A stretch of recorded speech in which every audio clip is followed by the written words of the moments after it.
What's going on, everybody? Duan from Not Just Music Podcast. Quincy Murdoch, another Homeisode. Get right to it. What's going on? How you doing? What's happening? What's happening?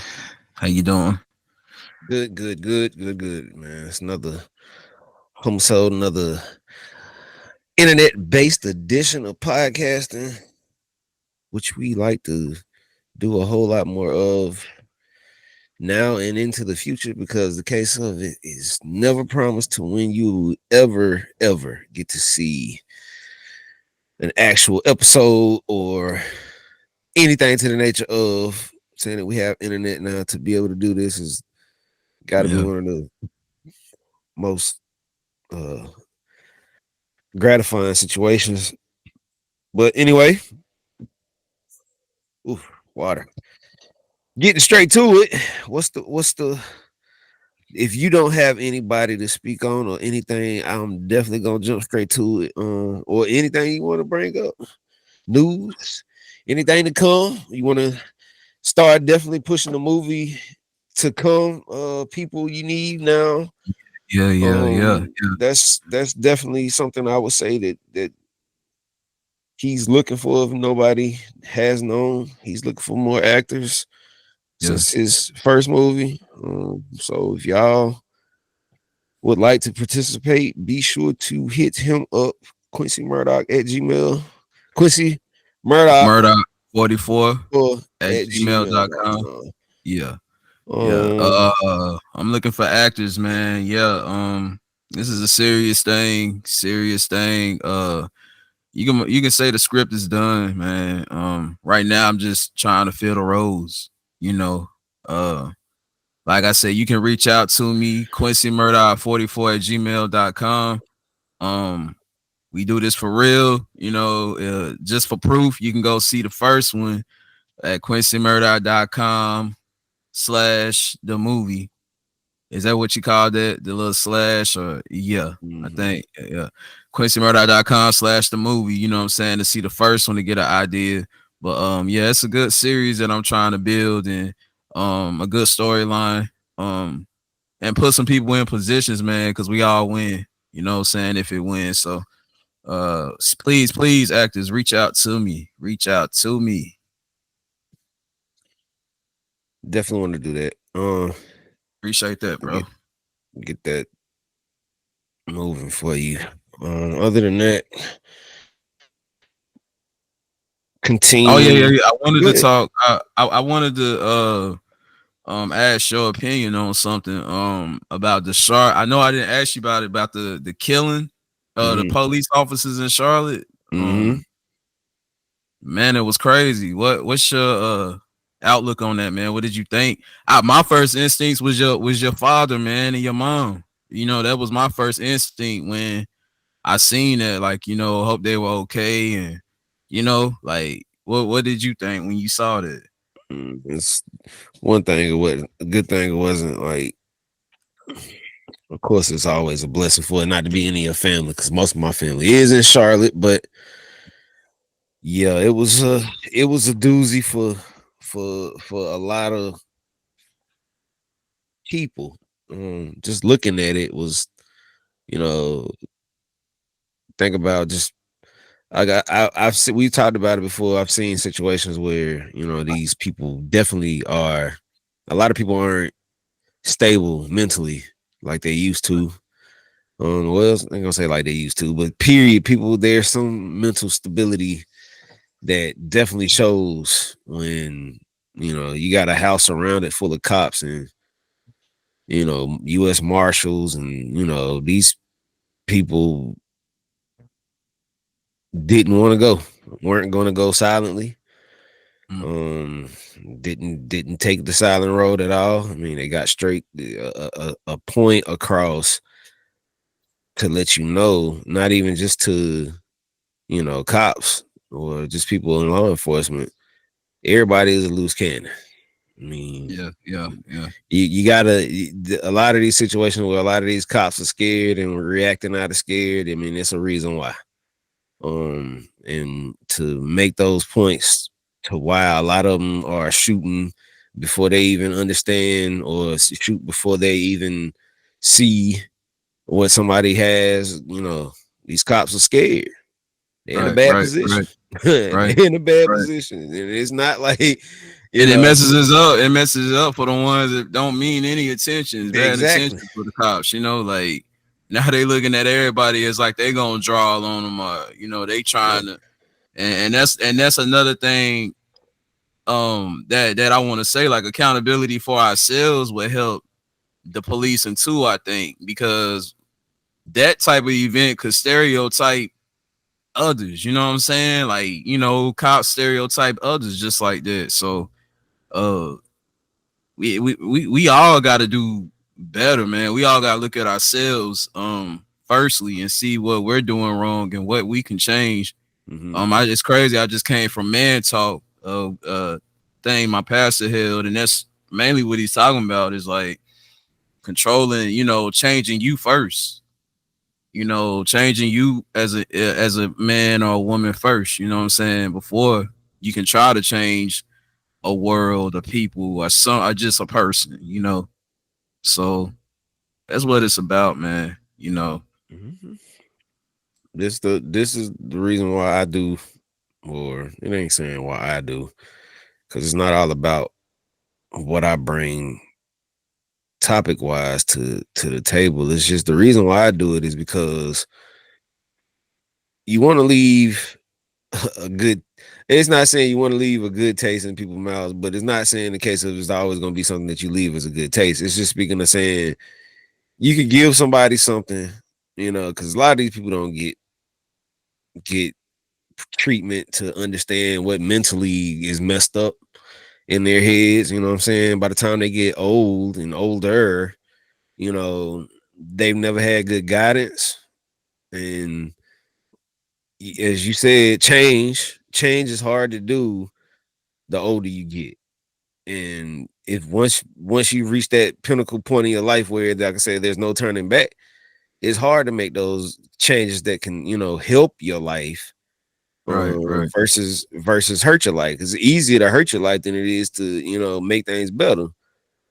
So that's why it's like you want to give people some type of hope on something, man, because like, I mean, just look at everything. Look how everything goes. Look how everything is flowing.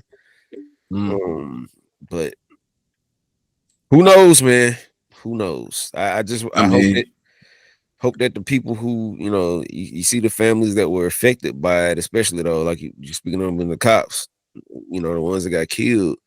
yeah, Like you just imagine, your loved one go to work, go do something that they got to do every day, to take care of their livelihood, and then they don't come home, right, right, dead. Mama, dad, mom, whoever. Ain't even saying if it's a woman, but just period. You don't know who when your loved one leave the house, you don't know if you're gonna see them again when they, later that day. right. You don't know. So it's good to stay prayed up with about this stuff, man. If you can. And that's why I think voices are important, man. Like regardless, we Definitely. gotta keep pushing it. We gotta keep pushing the narrative. Like how Doris Allison, we talked to her like how she would still make her voice be heard, and these people didn't want to hear what she had to say, man. But she kept going up there. She kept fighting. Mhm. You gotta implement that just in life general. Use your voice and then hope you get enough people to rally behind you that they have no choice but to listen. They have no choice but to, open the door, let us in, because that's what's going on right now. The negativity is overpowering the positivity. Mhm. You have more people pushing a narrative negative instead of a positive narrative. And that's the issue. So every time you get on the internet, it's something negative majority of the time. Instagram, Facebook, all these social media platforms that we get up, like you stated, people are waking up and they wanting to see something, they wanting to hear something. But what Mhm. are they seeing? What are they seeing or what are they hearing is the question. So Mhm. that's what I mean by even if we don't think we're being heard, still push your message. You know what I'm saying? Because eventually just like the bad, the negative are pushing their message, they're gonna have to come across it. and at the end of the day, you're gonna have to pick a side. Like, you either gonna live right or you gonna live wrong. Like, you know what I'm saying? But it's consequences with everything. So hey, Mhm. we gotta keep pressing the message, like we pressing this Black history and letting them know as you Mhm. about to get into. Exactly. Um, Sticking within the city limits of Statesville, as I was, speaking on the last homicide, um, about basically telling people, look around your city. Like that's why. Let me say this first before I get into Statesville talk. But look around your city. Like take the time to like see if it's like actual Black history centers or something like that to that nature. Um, I'm sure there's some within mostly every city has one. If you have one, like look into it. Like go check it out. Go look into it and get a feel for it and look around and because I'm guaranteeing you something in there that you probably never knew about your city. That it could be a hidden gem. If you find out something, if you see something within your Right. city before I'd get to it in research, pass it my way. Especially if you're in the North Carolina area. I'm slowly combing through it. I started off in Charlotte, and I'm on Statesville now, just because that's where me and Q reside from. I'm actually in Rock Hill, but South Carolina, but I'm from Charlotte, so Yeah. chose to go that route first. But again, starting or going back with Statesville again, there's another person, and after this I was past wanting to pull up week's, this name because it's like you say, it's a lady that does Black history mhm, in Statesville. That's her mhm, main objective, is she does Black history. yeah, Uh but keep going. Eventually when I find it, I'll bring it up in this yeah. episode. People go Uh, ahead. Next person of interest I had chose was a man by the name of David Addison. I think that's who. Um, I think that's who. Basically, the lady that you was just speaking of brought up his name, but his name is David Addison. He's the first Black police chief. Um, he was appointed as Statesville's first Black police chief in 2019, marked a significant step forward in law enforcement diversity. With over 20 years of experience in law enforcement, his leadership was instrumental in maintaining safety and security in the community. Statesville, North Carolina has a rich history of trailblazers who have broken barriers and made significant contributions to the community. These basically of first to do so. You know what I'm saying? It's they this is like a legacy thing, man. And a lot of us don't see it as a legacy because it's not like it's not put on a pedestal as much as it should be, just due to the way the world moves nowadays. But Yeah. I think by just in conversation, or just even with the lady you had chose to reach out on, even with hearing her speak on how it's not like a lot of outlets, especially for people that's already in history. She's Mhm. written in history, but she still feels that there is more that can be done. There's more that could be instrumentalized for her. And that's a big deal to say that, because you And think we're about looking at it like we're talking to a legend or somebody that, and they looking at it as like, nah, it's just but they're it. humble. That's one thing I'm noticing about when you come across ones we talk to, like they're Hmm. very humbled. Hmm. You know what I'm saying? On how they speak on things. Even white people, like people that probably was prejudiced, they very humble. They choose their words wisely, Hmm. and that's what we don't see. We don't have a picture of that.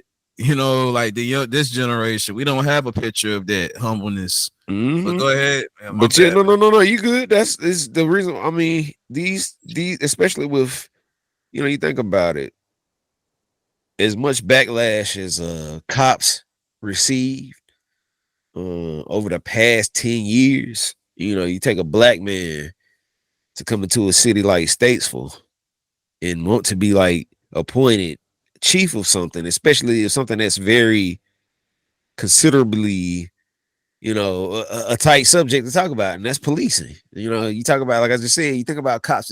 You just said spoke on a cop being shot. Yeah. Cops being shot. In the city of Charlotte. Off of just a house raid. A house raid that could have been simple, but it didn't go simple, and people lost their lives over this, man. And you think about it, like, what can you do? Going into a situation, especially as a lead or chief cop, to a host of cops. What do you tell these people daily? What do you tell these people, monthly? Type of inspiration that you got to give them to keep everything going and up and on the one for your, and so everybody can make it home every single day. Right. But again, shout out to David Addison Taking that for chance, man. Taking taking that a chance in a chance that, predominantly in a predominantly corrupted police force when he joined, as we got the knowledge. yeah, you know. Yeah, it was corrupted. You heard it from the future the first lady herself. It was corrupted. The police force here. The murders, yeah, it's been murders picking up.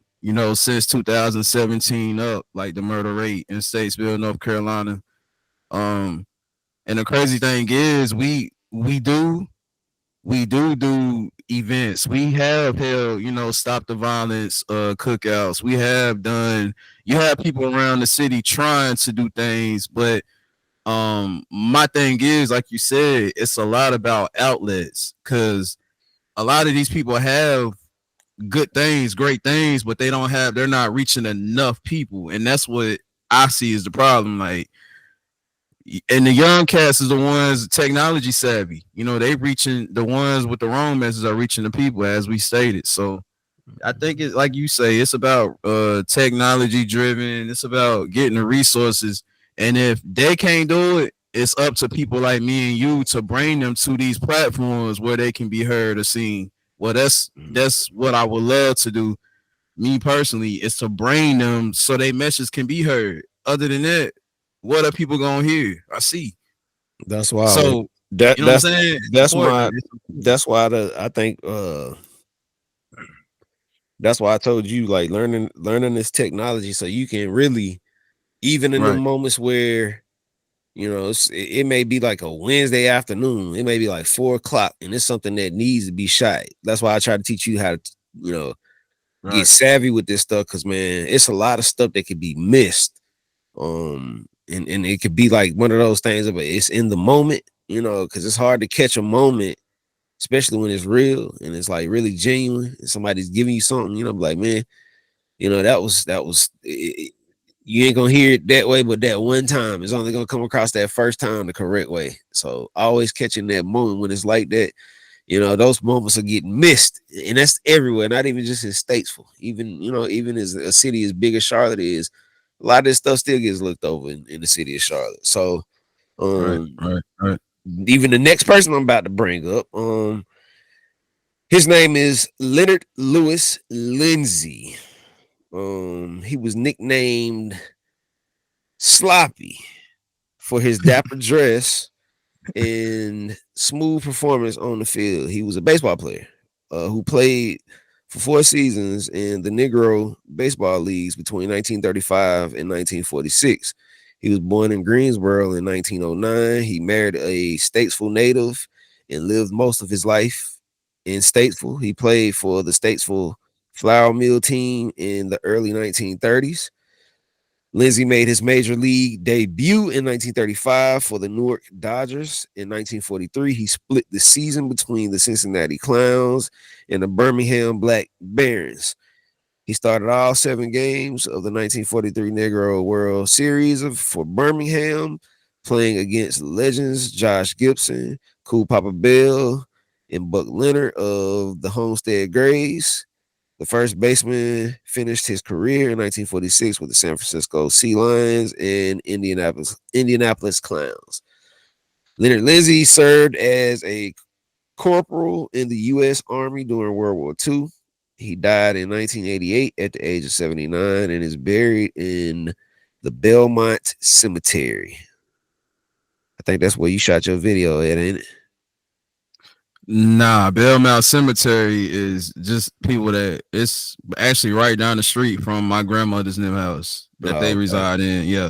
Yeah, that was a whole different cemetery. But Belmont Gotcha. Cemetery is you got a park called Kimbrough Park. That's and it's a project section right beside that.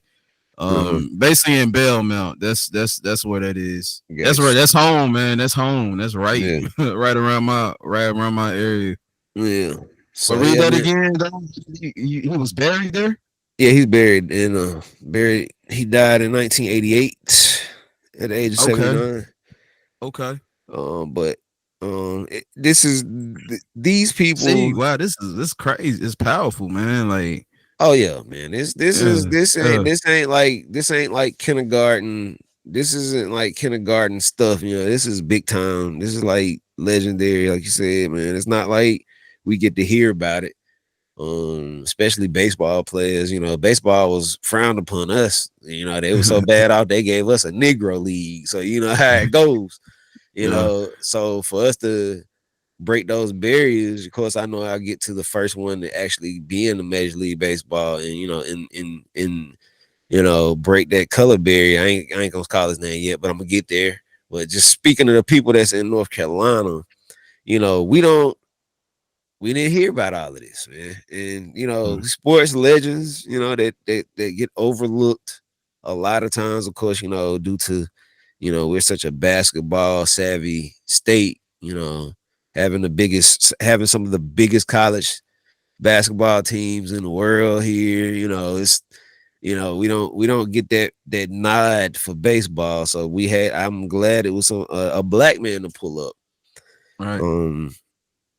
And to call it to be from the city of Statesville was even a bigger milestone because as I always say, man, you if you didn't know, now you get that chance to know.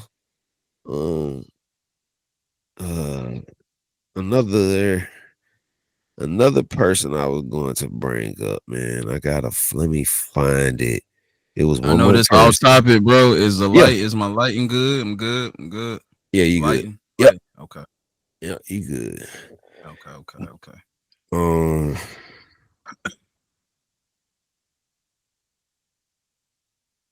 where we at here is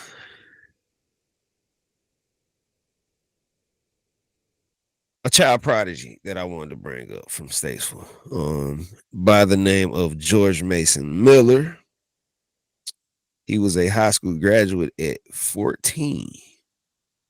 Um, George Mason Miller was an Iredell County child genius who appeared on several TV shows in the 1950s. He graduated from Unity High School in Statesville in 1959 after skipping 4 grades. Hear what I said.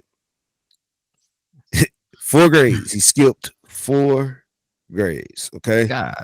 Oh. He entered Livingstone College at the age of 14. Everybody knows what Livingstone College is. Sure, if Shout you out had to not, Livingstone. if you don't, I done did interviews there, radio interviews, if you Livingstone College don't, Radio. that's In that's Salisbury. That's in Salisbury, North Salisbury. Carolina. If you did not know, Yeah. Yeah. North Carolinians, most North Carolinians know that. But if you didn't know, those who not from North Carolina, that's where it's at. Which a lot of black African Americans attend. So it is Definitely, a heavily predominantly, driven black, yeah, it's predominantly African black. American. Definitely, Yeah. predominantly black school. Mhm. He entered Livingstone College at the age of 14 and graduated with a history degree in 3.5 years.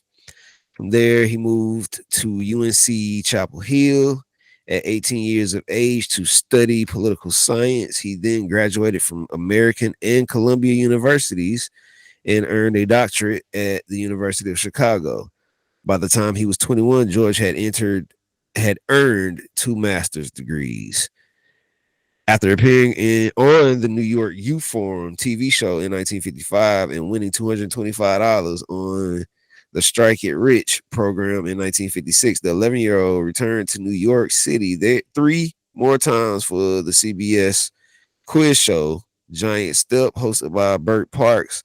He advanced through the show's 8 levels of questioning and was awarded a 4-year scholarship to the college of his choice and an all expenses paid trip to Africa for himself and his mother, with stops in Paris, London, and Lisbon. So let me stop right there. Just think about that, right? Um, if you thought being a brainiac was lame, if you thought being a brainiac was bad, if you thought being a brainiac was dull or looked at as being small, don't ever allow an individual to let you feel or make you think that just because you are smart or you have a brain on your shoulders and you're able and capable of doing, the things that aren't considered norm or looked upon as not norm, is nothing wrong with that. Look what this young boy received all of these accolades just from being smart. Brother There's went to Africa. different levels of Brother went. smart. It's different levels of smart. Book smart is rare. It's a rare thing, especially in the black household. So don't. I'm giving you this because the case of it should. This is something that ain't. You know, this ain't small. Giant step. Let me keep reading though, just so I can finish this. I don't want to leave out a key point. Um, Giant step contestants ranged in the age from 7 to 17. The contestants picked their topic of expertise and attempted to complete 8 steps of questioning to win the grand prize. Each question had 2 parts, and if both parts were answered correctly, they won the right to move on to the next step in the game. George's area of expertise was nations of the world. He was the only African American contestant to appear. Only African American contestant to appear. Hear that one more time. Only African American contestant to appear on the show. On his first show, young George won 2 bicycles, a camera, and projector, tools for his father, and a freezer for his mother. He also won an official United Nations document autographed by Dr. Ralph Bunche and Henry Cabot Lodge. George had become friends with Dr. Bunche, the Nobel Peace Prize winning political scientist. Bunche later invented the youngster to sit in on a meeting of Economic and Social Council at the United Nations. I'm going to make this last read on here. George had become interested in UN when he toured the New York City facility while his parents were in graduate school at Columbia University. When he was a child, young Miller took at his first college course at Columbia at the age of 14. Of course, which I said at the beginning. It was there he met, I'm not going to even try to say her name, the Prime Minister of South African country of Ghana. The Prime Minister hosted George's 2-week visit to his country and arranged for the 14-year-old to speak before Ghanaian assembly. So let's think about this now. 14, he did all that, and he was 14. Yeah, he was 14, man. Yeah, this is Look, listen, and this dude got all this using his what's up here, the brain, man. Like, yeah, out of state from North Carolina. Yeah, he bigger than he got Michael Jordan's the greats. Like, what? Doing all this, like, this stuff don't get talked about, man, and hence the reason why all of these. I know sometimes it may seem like this is like boring stuff to some people, but when you you get to a certain age, you start to realize what. I mean, I think about a lot of stuff that I was doing at 14. That's not that I wasn't thinking nothing about that at 14. So I'm gonna go ahead. I have to give this man his props for that. He saw the world. He saw the world at a different age, man. He already in Africa at 14. It took you were what, 31 to go to Africa. I did it. Yeah, I did it though. I did it. So you think about it. Yeah. You think about it. A lot of hard work. And he went for free. You feel what I'm saying? He just went for free. And I've learned though that it means to somebody.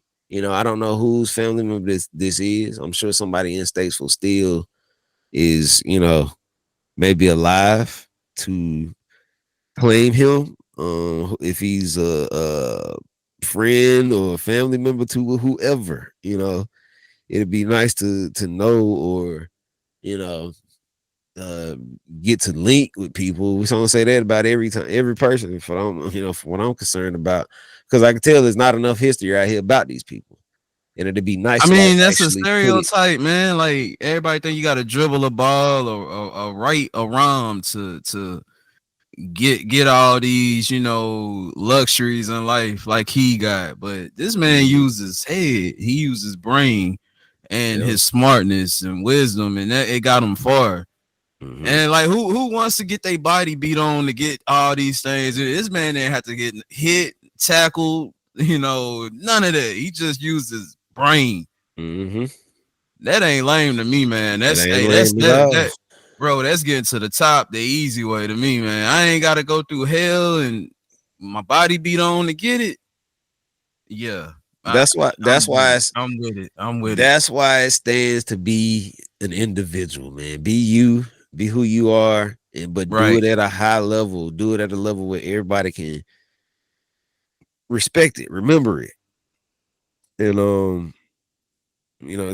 we can close it out too, man. It's not like a lot of this stuff is for you know for the case of saying I'm trying to give you these pictures of people that are like doing stuff that we don't normally get recognized for.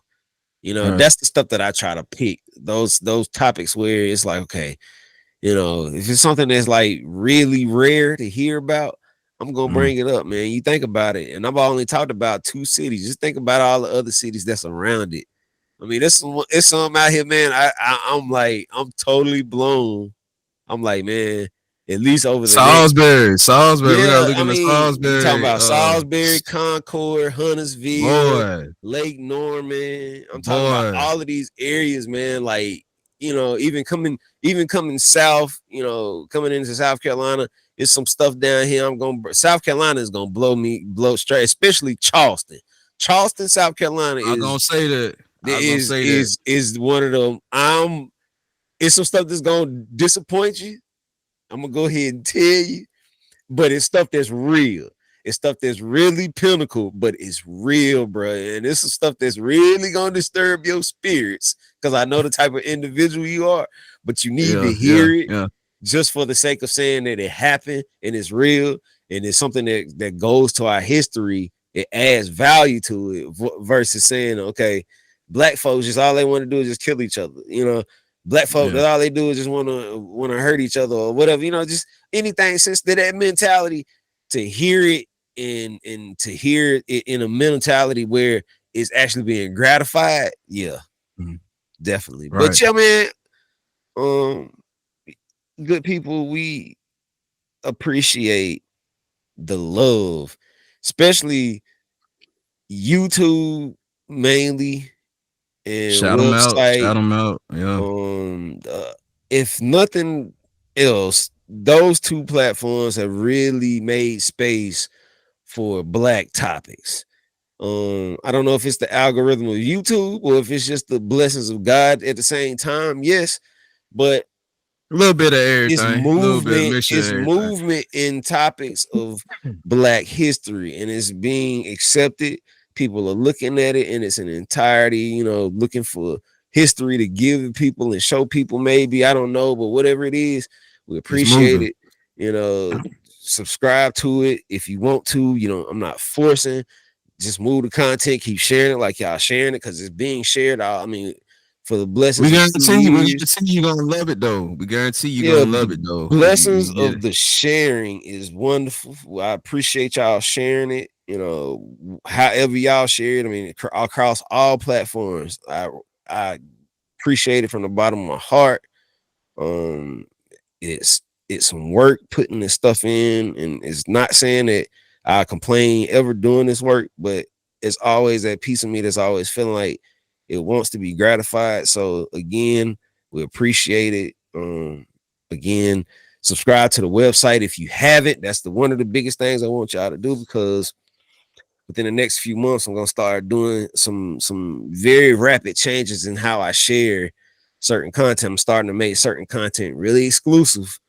So you might want to tap into the website now, so you can get in on some of this content that I'm gonna give away, but it's only gonna be given within the emails. Not gonna be given on social media. It's not gonna be anything like talked about, on podcasts or on these homisodes and nothing like that. You're gonna have to genuinely get into these emails and read this stuff because it's really that kind of atmosphere I'm getting ready to start creating, especially for us at Not Just Music Podcast as podcasters. So there's going to be Can I add something? Yeah. And y'all see, I went back to the original look, the original Q look with the low cut. That's because we about to step out and we got to do some major things. We about to get into these communities, man. Not to say too much, work in progress, but our goal is to reach the people physically, not just stand or sit in front of these cameras and talk to y'all. We gonna be trying to touch some places, some good places, even some rough places, to make this message and make this podcast and what we got to say be heard, Mm-hmm. Yeah. But yeah, y'all appreciate y'all for sitting through this with us. It's always gonna be a next time. So until then, y'all be good and continue to love on people. And don't forget, tomorrow shall be Thursday when this releases. So stay tuned for episode should be 88. So we definitely love y'all again. Appreciate y'all sitting with us. Duan Bruno, Quincy Murdoch, as always, out.